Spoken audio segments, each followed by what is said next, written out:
Greetings of the day. Myself, C.A. Hemant Karunia, Assistant Professor, Sri Samliaji Government College, Mandfia, District Chittorgarh.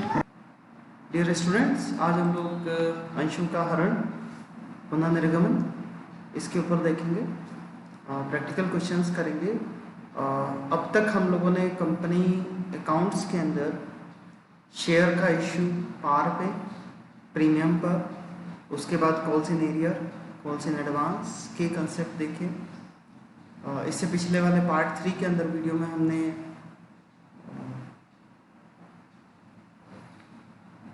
न्यून अभिधान और अति अभिधान का कंसेप्ट देखा.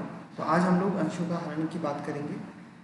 जब कोई अंशधारी कंपनी द्वारा मांगी गई राशियों का भुगतान नहीं करता है तो एक निश्चित अंतराल पर उसको नोटिस दे दिया जाता है कि अगर आप पैसा नहीं चुकाते हो तो हम आपके अंशों को जब्त कर लेंगे, वापस रिटर्न ले लेंगे या कैंसिल कर देंगे. तो कंपनी उसके अंशों को जब्त कर सकती है और उसकी कंपनी की सदस्यता समाप्त करने का उसके पास हक रहता है. कंपनी द्वारा अंशों को जब्त किए जाने का प्रोसेस जो है उसे अंशों का हरण फॉरफीचर ऑफ शेयर कहते हैं. कंपनी इस कार्य प्रकार के अंशधारियों के अंश उस समय जब्त कर सकती है जबकि कंपनी के अंतर नियमों में उसका उल्लेख किया गया हो. तालिका अ के हरण के पूर्व कंपनी द्वारा अंशधारियों को बकाया राशि जमा करने के 14 दिन का वैधानिक नोटिस दिया हो. अंशों का हरण करने के बाद अंशधारी की सदस्यता समाप्त हो जाती है और उन अंशधारियों के नाम सदस्यों के रजिस्टर से हटा दिए जाते हैं. अंशों का हरण करने के पश्चात कंपनी को अंश प्रमाण पत्र वापस लौटाने होते हैं अंशधारी को. यदि अंश प्रमाण पत्र वापस नहीं लौटाते हैं तो सार्वजनिक सूचना देकर अंशों को निरस्त कर दिया जाता है. अब इस अंशों के हरण से रिलेटेड हम लोग क्या जर्नलिटीज बनाएंगे, आप ध्यान से समझें. अगर हमारा पूर्व निर्गमन जो पहली बार शेयर कंपनी ने इशू किए थे, उन अंशों का जब इशू किया गया था उन्हें सम मूल्य पर जारी किया गया था. तो हमारी एंट्री कुछ इस तरीके से बनेगी. शेयर कैपिटल अकाउंट डेबिट, क्योंकि आप पूंजी जब निर्गमित करते हैं तो उसे क्रेडिट करते हैं. क्योंकि आप यहाँ पूंजी को कैंसिल कर रहे हो तो उसको डेबिट करना पड़ेगा. आपने डेबिट किया शेयर कैपिटल अकाउंट डेबिट. कौन से अमाउंट से आप डेबिट करेंगे? जितने अंशों का हरण कर रहे हो उसको मल्टीप्लाई करो कंपनी ने जितनी अमाउंट शेयर की मांग ली है. जैसे 10 रुपये में से अगर अभी तक लास्ट कॉल बाकी है, 2 रुपये की लास्ट कॉल बाकी है और 8 रुपये ही कंपनी ने मांगे हैं, तो हरण किए गए अंशों को मल्टीप्लाई करिए उस 8 रुपये की रकम से. इसके बाद आपको क्रेडिट करना है जिन जिन शेयर पे एरियर चल रहा था, जिन इंस्टॉलमेंट पे एरियर चल रहा था उनको आप यहाँ लिख दीजिए. जैसे शेयर अलॉटमेंट पे चल रहा है तो शेयर अलॉटमेंट, शेयर फर्स्ट को, शेयर सेकंड को. अगर आपने कॉल्स इन एरियर अकाउंट को ऊपर पहले डेबिट करके खाता खोल रखा है तो आप इन तीनों के स्थान पर सीधे कॉल्स इन एरियर को भी क्रेडिट कर सकते हैं. वो अल्टरनेटिव मेथड है. तो हमने डेबिट किया, कुल पूंजी कितनी आनी चाहिए थी, हमने क्रेडिट किया, कुल पूंजी कितनी नहीं आई. जो पैसा कंपनी के पास आ चुका है उस अमाउंट को जब्त कर लिया जाएगा. आप क्रेडिट करेंगे टू शेयर फॉरफिटेड अकाउंट. तो हमारी एंट्री पास हुई share capital account debit to calls in arrear to share forfeited account. आप एरियर कॉल्स इन एरियर भी यहाँ लिख सकते हैं, क्रेडिट कर सकते हैं, या फिर जिन इंस्टॉलमेंट में एरियर था उन इंस्टॉलमेंट के नाम आप यहाँ पे एक एक करके क्रेडिट कर सकते हैं. अब आते हैं प्रीमियम पर. अगर अंशों को निर्गमित किया गया था तो आप ये देख लीजिए कि क्या प्रीमियम राशि प्राप्त हो गई है. प्रीमियम राशि प्राप्त हो गई तो सिक्योरिटी प्रीमियम को डेबिट मत करिए. अगर प्राप्त नहीं हुई हो तो सिक्योरिटी प्रीमियम अकाउंट को भी डेबिट करना है. बाकी की एंट्रीज का तरीका वही रहेगा. शेयर कैपिटल को डेबिट करना है, जिन इंस्टॉलमेंट पर पैसा बकाया है उन इंस्टॉलमेंट को क्रेडिट करना है, और जो पैसा कंपनी को प्राप्त हो चुका है उसे शेयर फॉरफिटेड अकाउंट में क्रेडिट करना है. इसके बाद इसी के अंदर हमारा अगला टॉपिक रहेगा अंशों का पुनः निर्गमन. जो जब्त किए हैं अंश उन्हें हम वापस री इशू कर सकते हैं. री इशू आप पार पर कर सकते हैं, प्रीमियम पर कर सकते हैं. कंपनी अधिनियम 2013 के अनुसार री इशू या इशू अब डिस्काउंट पर नहीं हो सकता. इस वजह से पुनः निर्गमन पर हानि की अब संभावना नहीं है. तो जो शेयर फॉरफिटेड अकाउंट हमने हरण की एंट्री में क्रेडिट कर रखा था, आप उस अमाउंट को पुनः निर्गमन हो जाने पर उसे पूंजी संचय खाते में स्थानांतरित कर देंगे. कैसे करेंगे देखिए. तो जैसे मैंने आपको अभी कहा कि री इश्यू आप पार पे कर सकते हैं। शेयर जब इशू करेंगे तो आपकी एंट्री बनेगी bank account debit to share capital पार पर करने पर।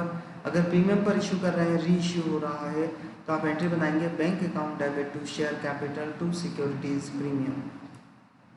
बैंक के सामने प्राप्त राशि आएगी, शेयर कैपिटल के सामने उस शेयर की फेस वैल्यू आएगी, सिक्योरिटीज प्रीमियम में उसका प्रीमियम अमाउंट आ जाएगा। अंशों का पुनः निर्गमन हो जाने पर जो अंश हरण खाते में राशि पड़ी हुई है, शेयर प्रॉफिटेड अकाउंट में राशि पड़ी है, उसे आप कैपिटल रिजर्व में ट्रांसफर कर देंगे। आप एंट्री पास करेंगे share forfeited account debit to capital reserve.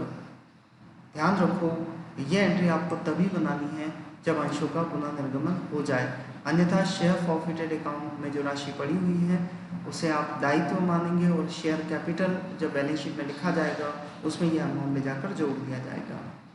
तो आइए अब एक प्रैक्टिकल उदाहरण करके देखते हैं। जी लिमिटेड ने 10 रुपये वाले 10,000 अंशों का निर्गमन किया, जो कि आवेदन पे 2 रुपये, आवंटन पर 4 रुपये, प्रथम मांग पर 3 रुपये, अंतिम मांग पर 1 रुपये दे रहे हैं। एक बार जोड़ के देख लो, 2, 4, 6, 3 और 1, 10 रुपये हुआ। 10 रुपये का शेयर 10 रुपये पे इशू हुआ, अर्थात पार पे इशू हुआ। 20,000 अंशों को क्रय करने हेतु तो आवेदन पत्र प्राप्त हुए।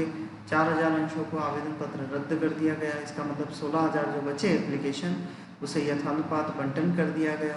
तो ये क्वेश्चन मैंने वही लिया है जो पार्ट 3 में आपको एक्सप्लेन किया था, ताकि आपका वो वापस रिवीजन हो जाए। 100 अंशों पर आवंटन प्रथम मांग और द्वितीय मांग राशि प्राप्त नहीं हुई है। इन अंशों का हरण कर दिया गया। जर्नल प्रविष्टियाँ दीजिए, यह मानते हुए कि इनका पुनः निर्गमन या तो 10 रुपये प्रति अंश पर हुआ हो या 11 रुपये प्रति अंश पर किया गया हो। आपको जर्नल प्रविष्टियाँ देनी है। इंग्लिश वर्जन भी देख लेते हैं इस प्रश्न का। G Limited issues 10,000 equity shares of ₹10 each to the public, which are payable on application, ₹2 on allotment, ₹4 on first call, ₹3 final call, ₹1. Application received for 20,000 shares of out of 4,000 applications were rejected and balance were allotted on pro rata basis. On 100 shares allotment, first call and second call money were not received. These shares were forfeited. Give journal entries if these shares are reissued at ₹10 per share or ₹11 per share. तो अब इसके answer part की अपन तरफ चलते हैं। सबसे पहले बात करते हैं एप्लीकेशन कितनी आई। एप्लीकेशन आई 20,000 शेयर पे। एप्लीकेशन बनी थी ₹2। 20,000 शेयर इंटू ₹2। हमारी 40,000 रुपये से एंट्री बन जाएगी। Bank account debit to share application 40,000 रुपये। इसके बाद इसमें से प्रश्न में लिखा गया था 4,000 अंशों को लौटाना है, तो 4,000 शेयर पे ₹2 हम लौटा देते हैं। Share application account debit to bank 8,000 रुपये लौटाने की एंट्री हो जाएगी। और इसके बाद पूंजी जो निर्गमन हुआ था वो 10,000 शेयर पे हुआ था 10 रुपये के हिसाब से। तो हमारी कैपिटल की एंट्री बन जाएगी 10,000 शेयर इंटू 2, 20,000 रुपये से share application account debit to share capital 20,000 रुपये। अब हम आते हैं अलॉटमेंट ड्यू करने पर। 10,000 शेयर पे 4 रुपये के हिसाब से हम हमारा अलॉटमेंट ड्यू कर लेते हैं। 10,000 शेयर इंटू 4 रुपये, 40,000 रुपये से अलॉटमेंट ड्यू हो जाएगा। Share allotment account debit to share capital 40,000 रुपये। अब आधिक्य की बात करते हैं। 20,000 में से 4,000 शेयर लौटा दिए थे, 16,000 बचे। 16,000 में से 10,000 शेयर ऑलरेडी कंपनी इशू कर चुकी है, तो 6,000 शेयर पर आधिक्य हुआ। 6,000 शेयर इंटू 2 रुपये, 12,000 रुपये का आधिक्य राशि आपको एप्लीकेशन से अलॉटमेंट पे एडजस्ट करनी है, जिसकी एंट्री आप बना दोगे share application account debit to share allotment 12,000 रुपये। रही बात इन एंट्रीज के सीक्वेंस की, आप इन एंट्रीज को मर्ज भी कर सकते हो और आगे पीछे सीक्वेंस वाइज आगे पीछे आप कर सकते हो यहाँ तक अलॉटमेंट ड्यू करने तक। इसके बाद जब आप अलॉटमेंट अमाउंट रिसीव करोगे उससे पहले पहले ये एंट्रीज हो जानी चाहिए। तो एक बार हम सीख लेते हैं अलॉटमेंट रिसीव कैसे करनी है। अलॉटमेंट आपने ड्यू किया 40,000 रुपये से, क्योंकि इस प्रश्न में प्रो रेटा अलॉटमेंट है, आपको अलॉटमेंट का एरियर बहुत ही ध्यान से निकालना होगा। 40,000 रुपये से आपने ड्यू किया, एप्लीकेशन अलॉटमेंट का एडजस्ट अमाउंट हुआ 12,000 रुपये, वर्किंग नोट पे आते हैं। 40,000 में से 12,000 रुपये हमें प्राप्त हो चुके थे एडवांस में एक्सेस मनी के रूप में। 28,000 रुपये हमें प्राप्त करने हैं। प्रश्न में लिखा गया था 100 शेयर पे एरियर है, तो 28,000 रुपये डिवाइडेड बाय टोटल शेयर 10,000 रुपये, 10,000 शेयर इंटू 100 शेयर पे एरियर, तो 280 रुपये का एरियर हुआ। 28,000 रुपये में से 280 रुपये का एरियर माइनस कर देते हैं तो 27,720 रुपये अलॉटमेंट पर प्राप्त होंगे। मेरे ख्याल से आपको क्लियर हो गया होगा। एक बार वापस समझ लेते हैं। अलॉटमेंट आपने ड्यू किया 40,000 रुपये, एक्सेस मनी था 12,000 रुपये, तो 40,000 में से 12,000 रुपये माइनस करने पर अलॉटमेंट का अमाउंट ड्यू जो हमें रिसीव करना है वो है 28,000 अपॉन टोटल शेयर 10,000। 10,000 शेयर पे 100 शेयर का भी एरियर है, तो 28,000 अपॉन 10,000 इंटू 100, 280 रुपये का एरियर हुआ। 28,000 रुपये में से 280 रुपये प्राप्त नहीं होंगे, 27,720 रुपये का अमाउंट हमें अलॉटमेंट पे प्राप्त हो जाएगा। अब चलते हैं फर्स्ट कॉल पर। फर्स्ट कॉल हमें ड्यू करनी है 3 रुपये से, 10,000 शेयर इंटू 3 रुपये, 30,000 रुपये से फर्स्ट कॉल ड्यू हो जाएगा। Share first call account debit to share capital 30,000 रुपये। Bank account debit to share first call arrear आपको माइनस करना होगा, तो इसकी वर्किंग आप देख लें। 100 शेयर पे 3 रुपये बकाया है, मतलब 300 रुपये बकाया हुआ, तो 30,000 माइनस 300 29,700 से आपकी फर्स्ट कॉल की एंट्री हो जाएगी। Bank account debit to share first call 29,700। अब सेकंड कॉल ड्यू करते हैं। सेकंड कॉल 1 रुपये की है, 10,000 शेयर पे 1 रुपये के हिसाब से 10,000 rupees. Share second call account debit to share capital.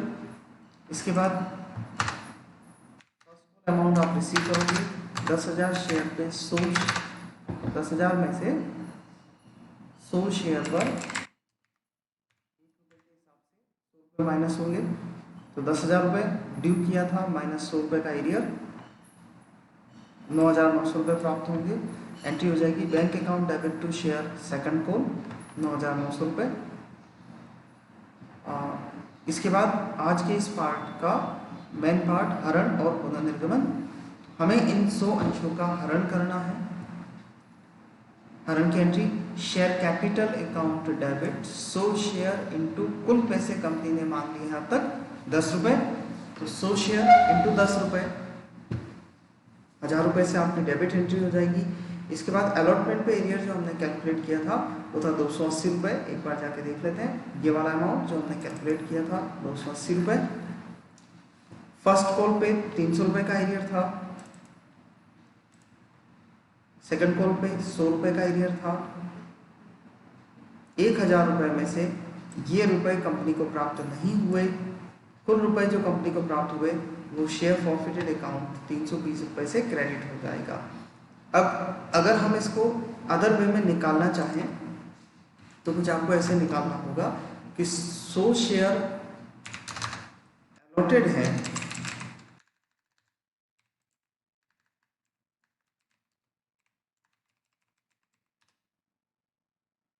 अब अगर इनका आपको एप्लीकेशन कि शेयर्स पता लगाने हैं तो आप इस तरीके से पता लगा सकते हैं कि अगर आपको ध्यान हो 20,000 शेयर में से 4,000 शेयर लौटा दिए थे, 16 शेयर बचे थे, 16,000 शेयर बचे थे और 16,000 शेयर पे प्रो रेटा अलॉटमेंट जो हुआ था 10,000 शेयर का हुआ था। मतलब जो रेशियो बना वो 16:10 8:5, मतलब जिस व्यक्ति ने 8 शेयर मांगे उसे 5 शेयर दिए गए। तो जिस व्यक्ति ने को 100 शेयर दिए गए हैं उसने कितने शेयर मांगे होंगे ये पता लगाना है। 100 शेयर दिए हैं हमने, 5 शेयर दिए, उसे मांगे 8 है। 100 शेयर दिए हैं 5 शेयर के बदले, उसने मांगे अपने से 8 शेयर होंगे, तो इसका मतलब उसने हमसे 160 शेयर मांगे। 160 शेयर पे उसने एप्लीकेशन मनी जो दिया होगा वो 2 रुपये के हिसाब से आपको 320 रुपये दिए होंगे, और वही अमाउंट कंपनी ने यहाँ पर प्रॉफिट किया है 320 रुपये। क्लियर। इसके बाद हम चलते हैं री इशू पे। तो पहला कंसेप्ट दिया 10 रुपये का शेयर 10 रुपये पे री इशू करना है।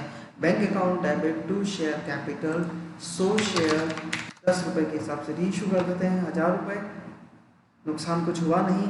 तो 320 रुपये का जो फॉरफिटेड अमाउंट था आप उसे कैपिटल रिजर्व में ट्रांसफ़र कर दोगे। Share forfeited account debit to capital reserve 320 रुपये। ठीक है।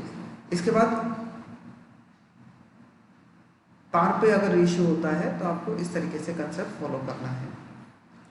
रीइश्यू एट प्रीमियम, प्रीमियम पे लिखा 11 रुपये पर रीइश्यू करना है तो कर देते हैं। बैंक अकाउंट डेबिट 100 शेयर 11 रुपये पर रीइश्यू हुए, 100 शेयर 10 रुपये वाले थे और 100 शेयर का 1 रुपये पर प्रीमियम। हमारी एंट्री हुई bank account debit to share capital to securities premium. Bank के सामने अमाउंट आएगा 100 शेयर इंटू 11 रुपये 1100 रुपये, शेयर कैपिटल 100 रुपये 10 रुपये, 100 शेयर 10 रुपये के हिसाब से इशू हुए 1000 रुपये, सिक्योरिटीज प्रीमियम 100 शेयर पे 1 रुपये का प्रीमियम 100 रुपये। और अंत में क्योंकि हमने शेयर रीइश्यू कर दिए हैं तो जो शेयर फॉरफिटेड में अमाउंट पड़ा हुआ है 320 रुपये, आप उसे कैपिटल रिजर्व में ट्रांसफ़र कर दोगे। Share forfeited account debit to capital reserve 320 रुपये।